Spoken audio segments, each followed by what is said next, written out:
What's good? It's your boy CJ Goodfellow. We back with the boxing clinic, doing a brief media reaction to Gilberto Rameriz winning a unanimous decision over Jesse Hart out of Philly. And this fight left nothing to be desired. This was a great fight. It was everything I thought and more coming into this fight.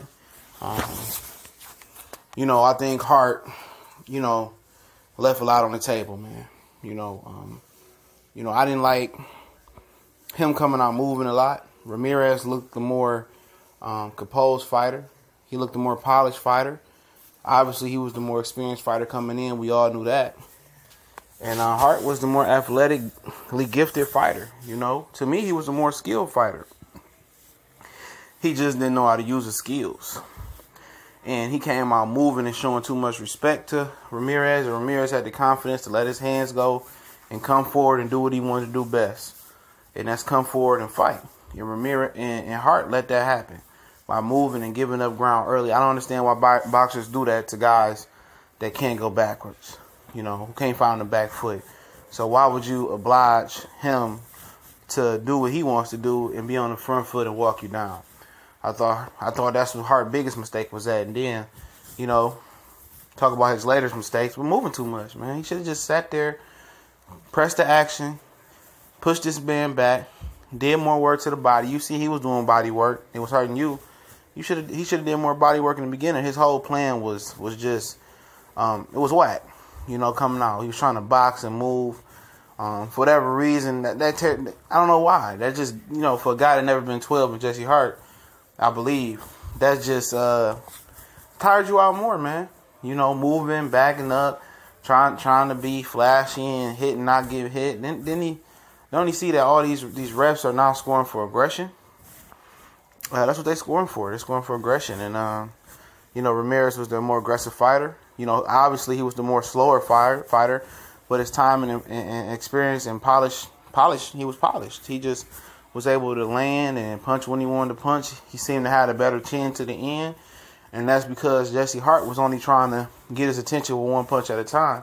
And usually when Jesse Hart hit some of those lower level guys that used to fight with one punch, they crumble. Or eventually they crumble.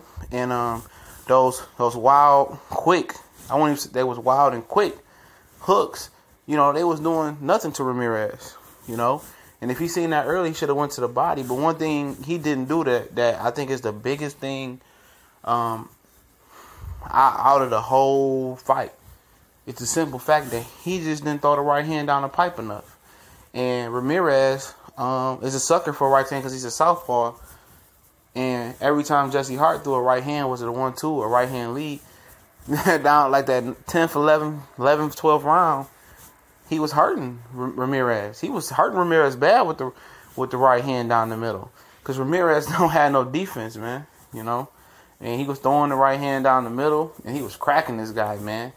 And he was hurting him. He would have him hurt, but he would just let this guy stumble and act like he didn't know he was hurt. And that just comes with experience. At some point in the fight, I just thought he wouldn't be able to hack it as a top world champion level fighter. But Jesse Hart showed a lot of fortitude getting off the canvas as well. I think in the second round, I heard the shot he got hit with. It sounded like a gunshot because I wasn't 100% paying attention. My daughter's babysitting tonight, so I'm trying to watch the kid and monitor her. And I heard it, and it sounded like a gunshot. It was an uppercut. I don't understand how he got up from that. And he showed that Jesse Hart has heart, and he was a Philly fighter at heart. And, I don't think his soul in letting his father down would have let him quit tonight. He was hurt a couple times, but down the stretch, he was hurting Rameriz. He was putting it on him. And, I heard somebody make an interesting comment. I'm going to comment on that in 1 second. But Teddy Atlas and Tim Bradley is fucking horrible. And Teddy Atlas used to be pretty damn good on the mic. But it's just terrible. It's just unbearable listening to him talk now. It just seems like he didn't change since it was Friday Night Fights. And maybe the bigger fights or Top Rank being a part of his employer just screwing his judgment. I don't like Teddy Atlas, no more. As far as commentating, I don't like his boxing mind anymore either. I don't want to use him as a reference no more. Because he's sounding real biased now. He sounds like he's part of the HBO crew. That real biasness that they had. And Tim Bradley sounds like a fish out of water. They should have kept his ass on the sideline and just let Andre Ward do his thing. But, you know, somebody made an interesting comment. And I think it's one of the dumbest fucking comments I ever heard in my life. And this guy says, oh, this fight's just showing why you see no Americans in the World Boxing Super Series tournament. I'm like, are you fucking kidding me? George Groves is the #1 fucking seed in the World Boxing Super Series Super Middleweight tournament. A motherfucker who got beat by Badou Jack. You know, a guy to me that got beat by James DeGale as well, Rob James DeGale. You know, a guy that couldn't even win a world title in his first like 3,000 tries.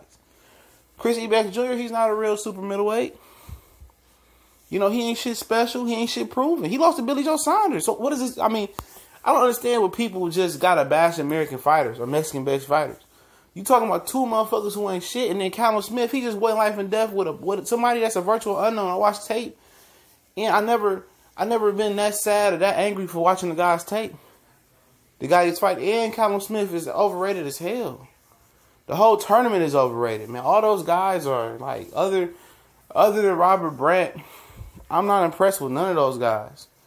You know, maybe one day they can rise above, but you look at those guys in that tournament, you like, come on, who's special? Nobody. David Benavidez is 20 years old. Gilberto Rameriz is still on the rise. He's just coming off of an injury. I guarantee you put some of these American fighters in there. Caleb Plant outboxed George Groves for 30 or 30 rounds, he said. And I believe him. You know what I'm saying? So all these guys trying to hype up these European guys because they look like them. They white skin. They got the white fair skin like them, man. You ain't got to hype them up because you ain't got no white American fighters to root for, man. Just call it a spade a spade. Them motherfuckers not good neither. Everybody's unproven at 168. I hate that people just want to bash, domestic fighters and bash the Mexican fighters and then try to pick up them European motherfuckers like they shit don't stink neither. And I'm just keeping it real. And it be your own motherfuckers that live in America. Like, dog, you fucking hyping up them. I can see it with some guys like Carl Froch, Calzaghe, Kessler. These motherfuckers ain't even at that tournament. That's why nobody care about it. That's why they didn't get a U.S. date. Nobody that's popping in there. But shout out to Ramirez and Jesse Hart for putting on a great show. Hopefully Jesse Hart can bounce back and Ramirez can get good competition.